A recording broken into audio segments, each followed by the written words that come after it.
Bismillahirrahmanirrahim. Assalamualaikum warahmatullahi wabarakatuh. Jumpa kembali dengan Bro Ode ya di sini. Pertama saya ingin mengucapkan terima kasih pada teman-teman seluruh pemirsa sekalian yang sudah mengklik video ini dan juga berkunjung kembali di channel ini. Terima kasih. Permintaan maaf juga kepada seluruh pemirsa yang sering datang di channel saya ya, sering mengunjungi channel saya. Mohon maaf karena 1 bulan terakhir ini saya jarang mengupload video dikarenakan jadwal kegiatan yang cukup padat ya. Biasa kita cari nafkah, jadi itu adalah merupakan kewajiban kita sehingga kita harus tunaikan. Dan sekarang alhamdulillah sudah agak longgar dan akhirnya saya bisa membuat kembali video yang insya Allah saya harapkan mudah-mudahan bisa kembali memberi manfaat walaupun cuma sedikit kepada teman-teman para pemirsa, terutama bagi para pemirsa atau teman-teman yang sedang mengalami asam lambung, gear, anxiety, dan psikosomatik. Mudah-mudahan video ini bisa menjadi pelipur lara ya, setidaknya bisa menghibur dan bisa memberi sedikit manfaat untuk membangkitkan semangat teman-teman lagi untuk bisa sembuh dan bisa kembali beraktivitas seperti biasa. Baiklah, pada kesempatan kali ini saya ingin sedikit mengulas mengenai tanda-tanda atau ciri-ciri atau gelagat-gelagat tubuh kita dan juga mental kita ketika kita sudah mendekati sembuh. Jadi gejala-gejala ini, hal-hal ini apabila kita rasakan ya, hal-hal ini kemungkinan besar kita sudah pada tahap penyembuhan. Tetapi saya harus sampaikan di awal video ini bahwa setiap orang memiliki perbedaan atas ciri-ciri ini ya. Mungkin satu dengan yang lain tidak sama merasakan, dan pada video ini tentu saya ingin menjelaskan apa yang saya rasakan menjelang saya bisa beraktivitas kembali ya. Tidak lama setelah itu saya kehidupannya sudah bisa dikatakan normal, sudah bisa ngantor, sudah bisa berkegiatan seperti biasanya. Jadi mudah-mudahan teman-teman simak baik-baik, dan saya harap juga mudah-mudahan teman-teman sekalian sudah merasakan hal-hal ini sehingga mungkin video ini juga akan memberi semangat kepada teman-teman dan semoga secepatnya bisa pulih kembali dan beraktivitas. Nah, untuk lebih strukturnya materi ini atau pembahasan ini saya ingin membagi dua ya, karena seperti yang kita tahu bersama bahwa asam lambung, gear, anxiety, dan psikosomatik ini tidak hanya berefek pada fisik kita tetapi juga mental kita. Maka diskusi kita kali ini saya bagi dua menjadi ciri-ciri pada fisik kita dan juga ciri-ciri pada psikologi kita. Dan yang pertama saya ingin membahas terlebih dahulu ciri-ciri fisik ya yang terjadi kepada kita ketika kita sudah berada pada proses pemulihan, pada proses penyembuhan atau sudah mendekati tahap sembuh. Jadi yang pertama teman-teman, untuk proses penyembuhan ini kita biasanya ditandai dengan berkurangnya atau sudah mulai menghilang gejala-gejala fisik yang sering membuat kita yang sering memicu atau menjadi trigger daripada sensasi-sensasi mental yang kita rasakan, seperti perih ulu hati, kembung, itu sudah mulai berkurang ya, walaupun masih ada tetapi intensitasnya tidak setiap hari. Mungkin ketika kita salah makan baru muncul lagi perih ulu hatinya atau kembungnya. Yang sebelumnya kita tidak makan pantangan pun dada kita atau ulu hati kita selalu panas. Dan apabila teman-teman sudah merasakan hal ini, insya Allah secepatnya sudah akan pulih.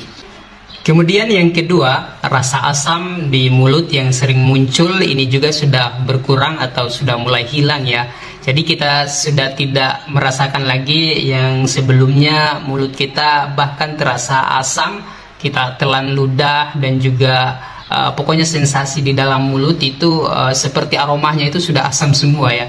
Ini hal-hal ini juga sudah mulai berkurang. Kemudian yang ketiga, selera makan kita sudah mulai muncul lagi. Kita sudah berkeinginan untuk mencoba makanan-makanan yang lain yang sebelumnya rasa takut kita terhadap pantangan makanan ini sangat besar, dan di tahap ini kita sudah mulai melirik-lirik dan mencoba-coba menu-menu yang lain, dan kita sambil merasakan apakah makanan ini cocok atau tidak. Kalau seumpamanya makanan tersebut menimbulkan sensasi atau menimbulkan gejala-gejala fisik yang lain, maka sebaiknya ditahan dulu. Tetapi untuk pengalaman saya pribadi, saya mulai mencoba makan dan paling begah-begah sedikit, dan hal ini saya kira bukanlah sesuatu yang harus kita takutkan lagi, karena memang keadaan lambung kita sudah mulai membaik. Dan di tahap ini juga biasanya kita karena sudah bisa makan makanan yang agak bervariasi sedikit, di sini juga kita sudah mengalami kenaikan berat badan yang walaupun belum signifikan, tetapi setidaknya sudah menunjukkan ada kenaikan berat badan. Kemudian yang keempat, sudah bisa duduk seperti biasa. Yang sebelumnya teman-teman, kalau saya pribadi sholat saja saya agak susah ya. Jadi setelah sholat itu, misalnya zikir setelah sholat, kemudian berdoa, itu kadang-kadang saya rubah posisi beberapa kali, karena memang perut saya tidak nyaman ya. Mungkin teman-teman juga merasakan yang perih, kemudian tembus sampai di belakang. Hal ini kan tidak enak sekali, tidak nyaman sekali kalau kita pakai duduk membungkuk seperti ini, harus duduk lurus seperti ini ya. Jadi saya kadang-kadang merubah posisi duduk beberapa kali hanya dalam beberapa menit, dan itu sungguh tidak nyaman ya. Dan setelah kita masuk ke proses penyembuhan, kita sudah bisa melakukan duduk yang agak lama, sudah tidak sering merubah posisi duduk untuk mencari posisi nyaman ya, karena kita sudah keluhan-keluhan di bagian perut yang tembus belakang ini sudah mulai berkurang atau bahkan sudah hilang. Kemudian selanjutnya sendawa dan juga BAB-nya sudah mulai normal. Yang sebelumnya teman-teman saya merasakan ya, ketika bersendawa kadang-kadang sendawanya terhambat, sudah sampai di sini tapi masuk kembali, itu betul-betul tidak nyaman ya. Mungkin sendawa ini adalah hal yang sepele, tapi menurut saya ini juga cukup mengganggu, karena menurut saya pribadi ketika sendawa ini tidak keluar, maka akan menimbulkan gas yang berkumpul di dalam perut kita. Alhasilnya apa? Begahlah kita, kemudian menimbulkan nyeri-nyeri di bagian tubuh kita yang lain, dan tentu ini juga menjadi salah satu pemicu timbulnya sensasi. Jadi di tahap ini, di tahap penyembuhan ini, sendawa kita sudah mulai normal ya. Kita bersendawa, kita kentut sudah keluar seperti biasa. Jadi gas-gas yang berkumpul di dalam lambung kita bisa terkurangi volumenya ketika kita mengeluarkannya dalam bentuk sendawa dan juga kentut. Untuk teman-teman yang masih belum bersendawa dengan normal, mungkin sendawanya masih agak tertahan, ada beberapa alternatif yang saya sarankan. Saya juga melihat video-video teman-teman yang lain, melihat video-video di YouTube, seperti ada yoga-yoga untuk melancarkan sendawa, ada gerakan-gerakan ya untuk melancarkan kita bersendawa. Saya pribadi, saya yang sering saya lakukan, mungkin saya bisa contohkan di sini ya. Saya biasa duduk seperti ini, kemudian meluruskan tubuh saya seperti ini, kemudian saya seperti ini, dan selanjutnya saya balas lagi ke kiri seperti ini.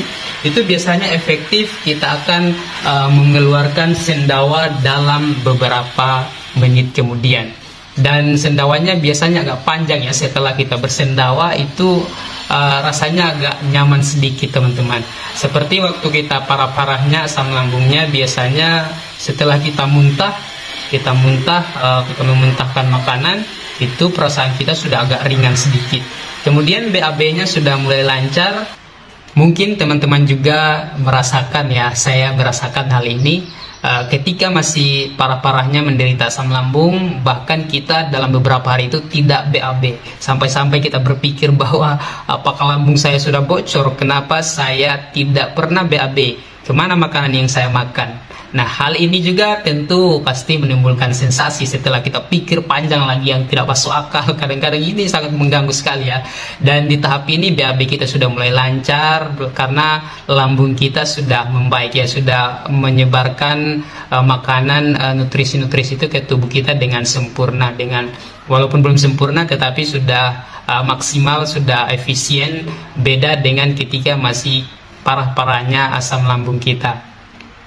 Jadi di proses ini ya, di tahap penyembuhan ini semuanya sendawa dan juga buang airnya ini sudah mulai normal. Kemudian untuk keliengan, saya pribadi saya tidak masukkan jadi gejala fisik karena walaupun yang lain-lain ini sudah agak berkurang, tetapi untuk yang keliengan ini lumayan durasinya agak panjang ya. Jadi kita hanya membutuhkan kesabaran. Intinya kita harus tanamkan mindset bahwa kita akan sembuh, dan ini adalah penyakit yang biasa, banyak orang merasakan ini dan banyak juga yang sembuh. Jadi tidak usah berpikir kayak hal-hal yang negatif seperti yang kita pikirkan. Memang saya juga mengakui bahwa kalau ada yang bilang jangan dipikirkan, tentu itu tidak segampang itu. Pikiran itu hadir dan juga menggerogoti kita, dan tentu menimbulkan sensasi fisik, menimbulkan sensasi psikis, dan menyiksa di diri kita. Hal ini rata-rata semua merasakan yang menderita asam lambung, GERD, anxiety, dan psikosomatik ini ya. Memang agak sulit kalau kita mau menyuruh orang untuk tidak memikirkan ini. Yang saya tekankan di video-video saya sebelumnya, sebenarnya kita tidak menghindari pemikiran-pemikiran ini karena dia jatuhnya secara spontan. Dia seperti kita dijatuhi sesuatu dan kita tidak bisa mengelak. Nah, itu tidak bisa memang dihindari. Dan bagaimana caranya kita untuk bisa menghindar dari ini adalah dengan cara merasionalkannya. Di video saya sudah jelaskan merasionalkannya ya. Di video ini mungkin teman-teman bisa menyimak kembali. Kemudian untuk penanganan keliengan, teman-teman bisa mengecek video ini. Saya juga sudah paparkan di sini lengkap semuanya. Mudah-mudahan memberi manfaat juga pada teman-teman. Nah, sekarang kita beralih ke gejala psikis yang saya rasakan pada saat sudah mendekati sembuh. Di sini saya tidak banyak-banyak ya untuk gejala fisik. Saya rangkum saja dalam 3 hal. Yang pertama, sudah ada tekad untuk disiplin. Jadi ada sebuah tekad atau niat kita yang mantap untuk bisa disiplin. Disiplin di sini, apa yang saya maksud disiplin adalah kita disiplin, kita ada niat untuk disiplin menerapkan pola makan, pola pikir, dan juga pola hidup yang baik. Jadi teman-teman untuk bisa sembuh dari GERD, asam lambung, psikosomatik ini sebenarnya tidak terlalu rumit ya, asal kita mau konsisten disiplin dan juga mau pelajari tentang GERD dan psikosomatik ini. Jika kita sudah mendapatkan pemahaman yang cukup terhadap hal ini dan kita berkeinginan kuat untuk bisa disiplin dan konsisten melakukan semua yang sudah kita pahami, maka insya Allah akan ada hasil, akan ada dampak yang baik dari usaha kita tersebut. Karena berdasarkan informasi ya, baik dari YouTube, di channel teman-teman kita yang lain, dan juga beberapa referensi yang saya baca dan ini dikaji secara ilmiah, menyatakan bahwa asam lambung ini atau penyakit yang kita derita ini sebenarnya bukanlah penyakit yang berbahaya. Jadi kalau tidak ada pengaruh-pengaruh dari penyakit-penyakit yang lain, maka insya Allah ini aman ya. Jadi sebenarnya hal ini tidak perlu kita takutkan karena sekali lagi ini aman. Tetapi ini juga kita tidak mendahului bahwa segala sesuatu itu kembali pada Sang Maha Pencipta. Kita hanya wajib untuk berusaha, dan tentu kita juga diperintahkan untuk memahami segala sesuatu agar kita bisa mencari solusi dari setiap sesuatu masalah tersebut, karena tidak ada masalah yang tidak ada solusinya. Begitu kita diajarkan dalam kepercayaan kita. Nah, ketika niat disiplin ini kita sudah ingin menerapkannya dan ingin konsisten, maka pada saat itu saya yakin psikis kita akan mulai mendapatkan semangat, seperti dipompa semangatnya ya. Maka semangat-semangat inilah yang akan membuat kita akan menjadi lebih baik dari hari ke hari sampai akhirnya kita bisa sembuh dan beraktivitas. Kemudian yang kedua, kita sudah ada juga perasaan ikhlas menerima segala ketentuan, menerima kondisi kita ketika sakit. Dan yang sebelumnya kita sangat gelisah kapan sembuhnya, kapan normalnya. Jadi saran untuk teman-teman yang masih parah asam lambungnya, mungkin dikurangi dulu mengeluhnya atau bertanya kapan sembuh ya, karena ini hanya akan menambah kegelisahan kita. Menambah kegelisahan ini adalah sesuatu yang buruk untuk pola pikir kita, karena kita biasa tergesa-gesa ingin hasil yang instan, padahal ini bukanlah penyakit yang seperti demam hari ini makan obat besok membaik. Tidak ya, ini agak berbeda. Ini membutuhkan kesabaran dan juga membutuhkan pola pikir yang rasional sehingga kita bisa memanage nafsu kita, memanage kemarahan kita, memanage kekecewaan kita, dan juga semua pikiran-pikiran yang negatif. Nah, ketika sudah ada keikhlasan ini, keikhlasan untuk menerima segala ketentuan dari Tuhan, maka ini akan menghadirkan atau menciptakan sebuah kondisi mental yang tenang, karena kita sudah mempasrahkan semua kepada Yang Maha Pencipta. Saya kira kalau sudah di tahap ini, sudah tidak ada yang bisa mengganggu kita. Seperti datangnya sensasi, mungkin tidak akan terlalu dipikirkan, karena kita sudah memasrahkan semua kepada Sang Pencipta. Intinya muara daripada ini adalah ketenangan jiwa. Nah, ini akan berpengaruh kepada hal yang ketiga yang akan saya bahas, yaitu sudah bisa cuek terhadap sensasi. Nah, ketenangan tadi ini di poin 2 akan menjadi benteng untuk kita, akan menjadi perisai untuk kita ketika sensasi itu datang. Ketika sensasi itu datang, pikiran-pikiran yang buruk itu datang menyerang kita, maka ketenangan jiwa tadi ini menjadi tameng untuk kita, sehingga pikiran-pikiran negatif ini bisa kita rasionalkan dan tidak sampai menimbulkan kegelisahan, was-was, dan juga panik yang berlebihan dalam diri kita. Nah, teman-teman, itu yang bisa saya sampaikan pada kesempatan kali ini.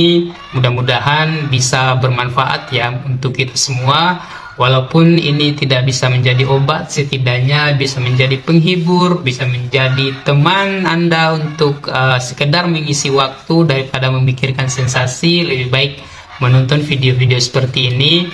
Dan mudah-mudahan dari video ini ada sedikit motivasi yang bisa dipetik, sehingga bisa mendorong juga untuk niatnya disiplin sehingga bisa sembuh lebih cepat. Dan saya perlu mengulangi lagi bahwa di sini saya hanya memaparkan apa yang menjadi pengalaman saya ketika saya menjalani atau menderita asam lambung sampai akhirnya bisa sembuh, sampai akhirnya bisa beraktivitas. Saya bukanlah orang yang memiliki pemahaman yang banyak di dunia kesehatan, bukan seorang pakar kesehatan, bukan seorang pakar agama, tetapi ini hanya berdasarkan apa yang saya pikirkan dan berdasarkan pengalaman saya. Demikian, mudah-mudahan sekali lagi saya ulangi bisa bermanfaat. Dan untuk teman-teman yang belum subscribe, mari dukung channel ini supaya bisa berkembang juga dengan baik, supaya penyebaran informasinya juga bisa maksimal. Saya akhiri, assalamualaikum warahmatullahi wabarakatuh, dan selamat berjumpa kembali di video selanjutnya.